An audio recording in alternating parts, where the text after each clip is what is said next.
ला इलाहा इल्लल्लाह, ला इलाहा इल्लल्लाह, ला इलाहा इल्लल्लाह, ला इलाहा इल्लल्लाह, ला इलाहा इल्लल्लाह। अस्सलामु अलैकुम नाज़रीन। बरदोश मदार अर्श आज़म पर गया परवरदिगार। हज़रत सैयद बदिउद्दीन अहमद अल-मारूफ जिंदा शाह मदार रज़ियल्लाहु ताला अन्हु की ज़रबुल मिसालों में ये अजीबो गरीब मिसाल फ़ुक़रा की जमात में बेहद मकबूल हुई।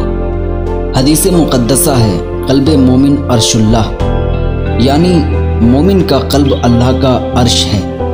लिहाजा हज़रत बदिउद्दीन अहमद क़ुतबुल मदार रज़ियल्लाहु ताला अन्हु ने नफ़ी इसबात का तरीक़ा कुछ इस तरह राइज किया कि आप रज़ियल्लाहु ताला अन्हु ने जबीन को नाफ की तरफ खुम करके ला को बैक सांस मुकाम सिर को मुकाम रूह की मंजिल तय कराते हुए दाहिने शाने से गुजारते हुए इलाह को मुकाम खफ़ी से मुकाम अख्फ़ी तक लाए। फिर इल्लल्लाह की ज़रब क़ल्ब पर लगाई, यानी ला को नाफ से उठाया, इलाह को दोषों से गुजारते हुए इल्लल्लाह को क़ल्ब यानी अर्श पर ले गए।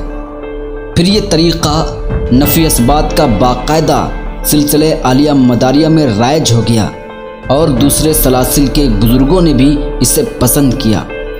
चूँकि नफ़ी इसबात का ये तरीक़ा सबसे पहले हज़रत जिंदा शाह मदार रज़ियल्लाहु ताला अन्हु ने राइज किया था, इसलिए ये मिसाल बरदोश मदार अर्श आज़म पर गया परवरदिगार अहले तसव्वुफ़ में बहुत ज़्यादा मकबूल हुई, जैसा कि जदीद मदार आज़म में तहरीर है।